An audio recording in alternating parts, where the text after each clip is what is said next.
So this is going to be a reaction video to the EMA. I'm going to be looking at preaching videos. Someone is going to go through the text, teach the text, and apply the text to preachers, not just congregations, but teaching teachers to teach the Bible well. So this is by the Proclamation Trust. They're running this for free online, and I really want to encourage you to have a look at it, and you're going to see my reactions. I'm going to give you my thoughts. I'm going to encourage you as well to catch the live sessions happening over the next few days. So let's see what happened this morning. Well, I put it on my Facebook. Oh, lots of comments. Oh, suggestions. Yeah, I've been asking for suggestions for Indonesian worship music. Thank you so much for these. I'm going to look at them right after this. I'm going to get my headphone.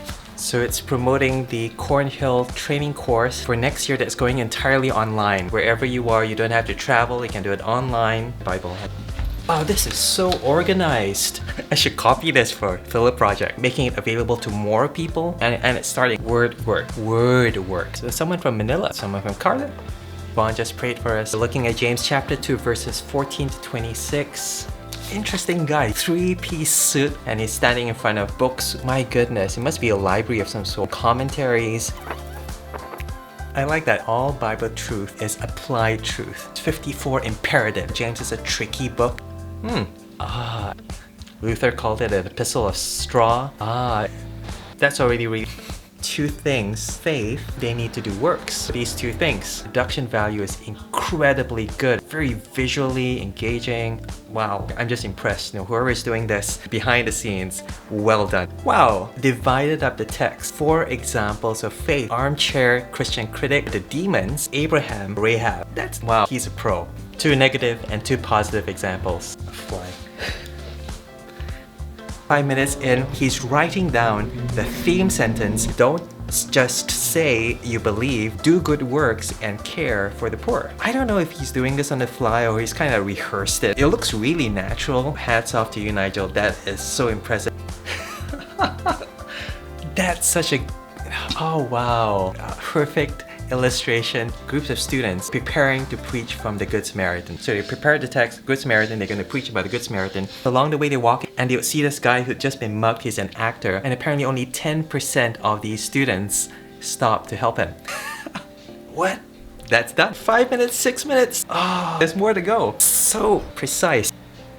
What? Oh, he is the master. He set things up, and then he throws a spanner in the works. Then the rest of the passage doesn't quite fit. There's this melodic line, this tune that this whole passage has that doesn't quite fit this thematic sentence we set up in the beginning. Because he says, Abraham and Rahab, neither of them... I'm just gonna close the window.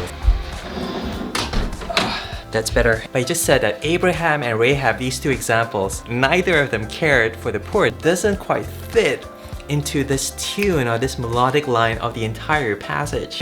What's he gonna say next? Nigel, Mephibosheth. If that was James' point, James could have chosen so many other examples from the Old Testament, Boaz and Ruth, David and Mephibosheth. He doesn't. He chooses Abraham and Rahab. Why? The book of James, the letter of James, like a blog. There's no inherent structure. It's like a blog. Well done.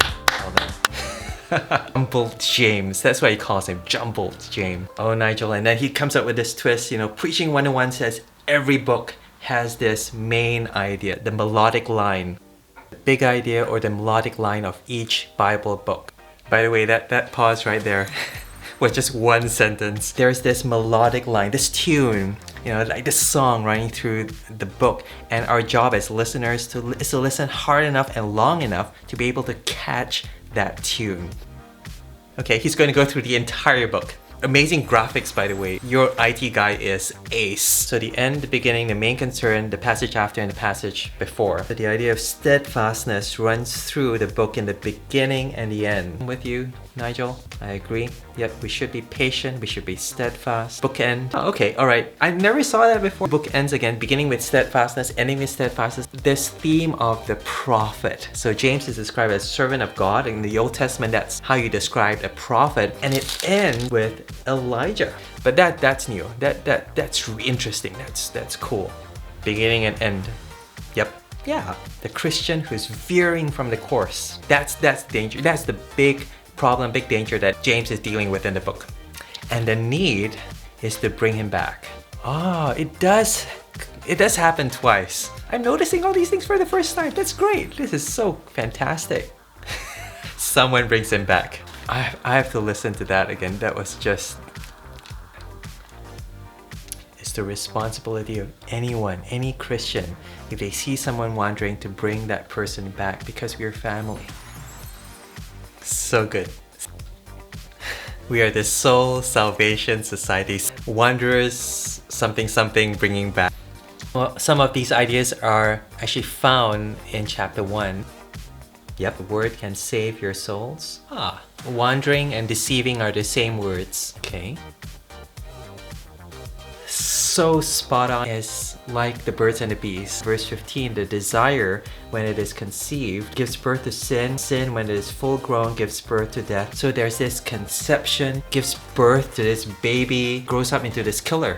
The natural order of worldly thinking. Cross references describing what the word of truth is the gospel. According to Colossians 1:5, Ephesians 1:13. He has 6 children. I like that. He's comparing 2 types of thinking. There's worldly thinking and there's wordy thinking. So it's so cheesy. It's so corny. And he says it with such a straight face. So worldly thinking leads to death.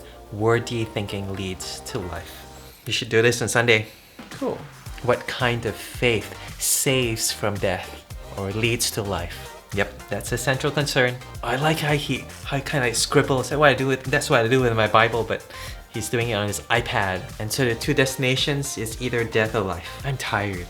I'm thinking so hard. And I think that's why he's going at this very slow, measured pace so that we can keep up, process all this information, all these patterns that we're seeing. I'm just gonna listen to him, and then I'm gonna comment at the end. The danger is double-mindedness, two-souledness. But again, you have to listen to this for yourself. A really strong illustration from chapter 4. James essentially addresses Christians as adulterers. Someone who's thinking of committing adultery, how he has to appear dutiful to his current spouse and yet passionate to his illicit lover. That double-mindedness, again, it's an illustration for Christians. Can't make their mind up about what it means to be devoted to Jesus and to Jesus alone. Very powerful. Melody that we've just seen running throughout the entire book. Here in this passage that we're concentrating on, and he says, do you see in verse 23, which talks about Abraham as a friend of God? That's brilliant because chapter 4 verse 4 just talks about what it means to be a friend of God, and Abraham is that friend. So Abraham and Rahab are meant to be examples of people who are friends of God and who are not double-minded. Oh, snap. 10 books, I think 10 commentaries, 8 of them don't make any connection to 23 and 4 verse 4. The connection that we just saw, what it means to be a friend of God. Oh snap. Being a friend of God. Not actually there in Genesis chapter 15. James intentionally inserts it here to describe Abraham. It must be the case that James wants to make that link. I'm trying to find that melodic line, so you've seen it in the 2 bookends of the book. And if you want to see that same tune, to almost prick our ears to see that same tune in the central passage we're looking at, we're going to look at the 2 passages just neighboring. James chapter 3 verses 1 to 12. It's like going to the doctor. He calls James Dr. James. What this doctor does, stick out your tongue. By looking at our tongue, James is able to diagnose our double-mindedness. But essentially what he's saying is so interesting. Usually when we preach this passage, is we should control it. That's usually the line that we take with this passage. But he's saying the opposite. It's not a prescriptive passage, it's a diagnostic passage. It's saying that we can't control this. Tongue merely reveals what's happening inside of us, that we are not in control of ourselves, that we are sinful, we are double-minded, and we have this problem inside all of us. That's really interesting. This is the good stuff. Just go to this. Go to this. Listen to this. This is good. This is helpful. This is encouraging. Whoa, yeah, is it? Oh, that's cool. That is cool. That's good. Oh man. Oh, yes. Yes. Wow. The example of double-mindedness, it's shown in our partiality. The splitting apart that does happen. Double-mindedness is a problem for us today, for us as Christians, for us in our churches. Very powerful stuff. Show no partiality is talking about what shows, chapter 2, verse 13. Showing mercy, so it's what you show. Chapter 2:18. Show your faith. Chapter 3:13. By his good conduct, let him show his works. It's not the same word translated show, but it's a consistent idea. Wow. Yep. Too many thoughts for me to repeat. Again, watch this. This is really, really good. Just examples of how we're partial. You know, we show favoritism in racism, and also in just showing honor to people who have fame, you know, who have money, and it just shows that double-mindedness inside of us. It's just an example of how this is true. So he's bringing this idea of what shows in terms of our faith. We can show that we're double-minded, but if we have faith in God and we're completely shaped by this word that saves us, it should show the showiness of our faith. So having covered all these ideas, put him up in the air, he's going to come up with this theme sentence. Encapsulates everything, the big idea. So he has a few ideas. He's going to throw them up. The faith of a friend of God is completed as it shows in everything. A complete faith shows completely. Saving faith is a showy faith. That's a memorable one. Saving faith shows. It's getting shorter. It's getting shorter and simpler. I like that. I like his thinking. Oh, it's coming to the end. It's coming to the big one. A friend of God shows their faith. He's writing it out, so it's slow. A friend of God shows their faith in all of life. Friend of God shows their faith in all of life. Yeah, that's good. Okay, that's the end. There's like this 15-minute break before he actually gives the sermon. Whoa, I am exhausted. But this has been so good. Thank you so much, Nigel. Thank you so much, Proclamation Trust, for making this free. Thank you so much, the IT guys. Thank you so much for watching. This has been my reaction to the first day of EMA, just the first session, not the entire day. Thank you for watching. Take care, and God bless.